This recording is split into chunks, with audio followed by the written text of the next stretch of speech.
उत्तर प्रदेश की सियासत में ओम प्रकाश राजभर एक ऐसा नाम है जो हमेशा सुर्खियों में बने रहते हैं, कभी अपने बयानों के चलते तो कभी अपनी मुलाकातों के चलते।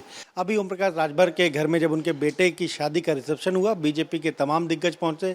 कल मुख्यमंत्री योगी आदित्यनाथ से भी ओम प्रकाश राजभर ने आधे घंटे तक सर्किट हाउस में वाराणसी में मुलाकात की। अब ये चर्चा है कि जल्द बीजेपी के साथ आएंगे। हमारे साथ कैबिनेट मंत्री जयवीर सिंह जी। सर, ओम प्रकाश राजभर पहले भी आपके साथ थे, फिर नाराज हुए, चले गए, सपा के साथ रहे, फिर नाराज हो गए वहाँ भी, और अब आपके साथ कुछ ज़्यादा नज़दीकियाँ बढ़ रही हैं।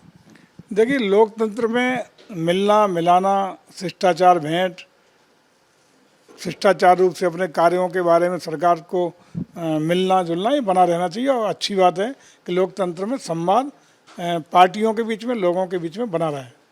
क्या बीजेपी को भी ये लगता है कि ओम प्रकाश राजभर उसके लिए ज़्यादा मुफीद हैं, फ़ायदेमंद हैं, खासतौर से पूर्वांचल में, इसीलिए तमाम बातें उन्होंने कही, उन सारी चीज़ों को भुलाकर भी ये नज़दीकियाँ बढ़ाई जा रही हैं? ओम प्रकाश राजभर जी ने अभी पिछले विगत जो चुनाव हुआ हमारा विधान परिषद का, हम लोगों को अपना सहयोग देने का काम किया है, अपना समर्थन देने का काम किया है, वोट देने का और अपनी पार्टी के विधायकों का वोट दिलाने का काम किया है। इसलिए सारी संभावनाएं बनी रहती हैं। राजनीति में ऐसा कुछ नहीं है जो संभव ना हो। यानी ना कोई पक्का दोस्त है ना पक्का दुश्मन है। राजनीति स्वतः स्वाभाविक रूप से चलता रहा है। जब जरूरत हो साथ आ जाओ, जब जरूरत हो छोड़ के चले जाओ। नहीं, ये तो उन्हें सोचना है। हम तो अपनी नीतियों, आदर्शों, मूल्यों पर चलने वाली पार्टियां हैं। बाकी जो लोग हैं वो अपने हिसाब से निर्णय लेंगे और निर्णय लेते रहें और निर्णय लेंगे। यानी पार्टी में एक मत बन चुका है क्या कि राजभर को लेना फायदेमंद है, उनके साथ गठबंधन होगा लोकसभा चुनाव में? ये पार्टी का शीर्ष नेतृत्व तय करेगा। मिलना मिलाना, शिष्टाचार भेंट करना विषय अलग है। निर्णय लेना ये पार्टी का शीर्ष नेतृत्व ही तय करेगा। एक सवाल ये, केशव देव मौर्य 2022 के विधानसभा चुनाव में अखिलेश यादव के साथ थे, नारा लगाते थे सपा सरकार बनाएंगे। अब कल उन्होंने कार्यकर्ता सम्मेलन किया, बड़े दिनों बाद एक्टिव हुए तो कार्यकर्ता सम्मेलन किया, और यहाँ कह रहे हैं कि महान दल ने ठाना है बसपा को जिताना है, बीएसपी अकेले चुनाव लड़ेगी, उनको बुलाया नहीं, गठबंधन किया नहीं। क्या वो प्रेशर बीजेपी पर तो नहीं बना रहे इस तरह की बात कह के कि बीजेपी पूछे गठबंधन के लिए? देखिए, ये जो भी छोटे छोटे दल हैं, इनका अपना एक अलग नज़रिया सोचने का होता है, अलग अपना चुनाव के वक्त पर निर्णय लेने का अपना अपना सोच होता है। वक्त और परिस्थितियों के अनुसार ये लोग निर्णय लेते हैं। तो मैं समझता हूँ कि अब ये जो भी समय नज़दीक आएगा तो छोटे छोटे दल अपने हिसाब से अपने लाभ हानि का गुणा भाग लगा करके अपने अपने निर्णय लेंगे। यानी अगर जरूरत पड़ी तो बीजेपी भी उनके ऐसे दलों को अपने साथ ले सकती है? ये तो परिस्थितियाँ बताएंगी। अभी तो बीजेपी खुद ही इतनी मजबूत स्थिति में है कि उत्तर प्रदेश में किसी के बिना सहयोग के केवल जनता के साथ बीजेपी का गठबंधन है। जनता के आशीर्वाद से, जनता की कृपा से हम 80 की 80 सीटें उत्तर प्रदेश में जीतने जा रहे हैं। लेकिन बीजेपी को किसी से परहेज नहीं है न, परहेज तो राजनीति में हो रही, तो लोकतंत्र में काहे का परहेज है? लोकतंत्र में तो परहेज होता नहीं। हाँ, विचारों का परहेज होता है, वैचारिक समानता असमानता का परहेज और अपनापन होता है, परिस्थितियों का होता है।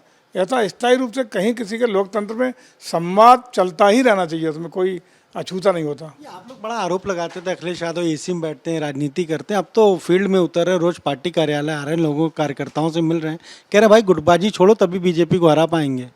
अच्छी बात है। पहली बात तो उन्होंने कम से कम स्वीकार किया कि समाजवादी पार्टी में गुटबाजी है। नंबर 2, कम से कम वो बाहर निकल के धूप में, तपती हुई गर्मी में जनता के बीच, लोगों के बीच पहुँच रहे हैं।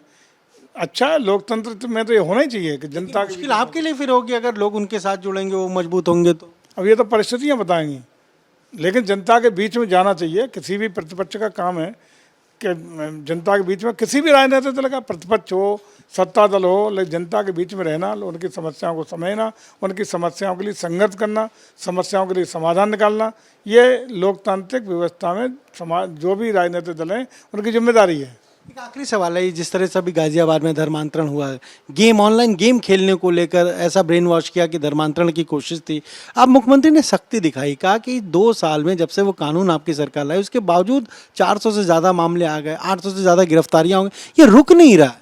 देखिए, आप भी इस बात से सहमत होंगे, आदरणीय योगी जी के नेतृत्व में जिस तरीके से धर्मांतरण को लेकर के, लव जिहाद को लेकर के बहुत कठोर रवैया अख्तियार करते हुए कठोर कानून बनाने का काम किया था, निश्चित रूप से आज भी जो मामले सामने आ रहे हैं उसमें कठोरतम तरीके से उनको कानून के कटघरे में खड़ा करने का काम सरकार करा रही है।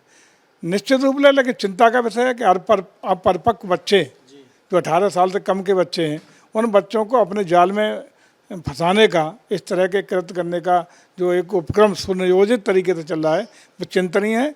और सरकार ऐसे मामलों को बहुत गंभीरता से लेते हुए इन पर कठोरतम कार्रवाई करने के लिए दृढ़ संकल्पित है। तो ये आपने सुना, क्या कहना है कैबिनेट मंत्री जयवीर सिंह का। साफ तौर पर कह रहे हैं कि लोकतंत्र में हर एक पार्टी कहीं ना कहीं एक दूसरे की मदद करती रहती है, कोई भी अछूत नहीं है राजनीति में। बीजेपी की विचारधारा से जो सहमत हो उसको साथ लेंगे, और साथ ही साथ धर्मांतरण के मुद्दे पर कहना है कि सरकार लगातार जो भी मामले आ रहे हैं उस पर कठोर कार्रवाई कर रही है। कैमरा जितिन के साथ अनुभव शुक्ला, एपी गंगा, लखनऊ।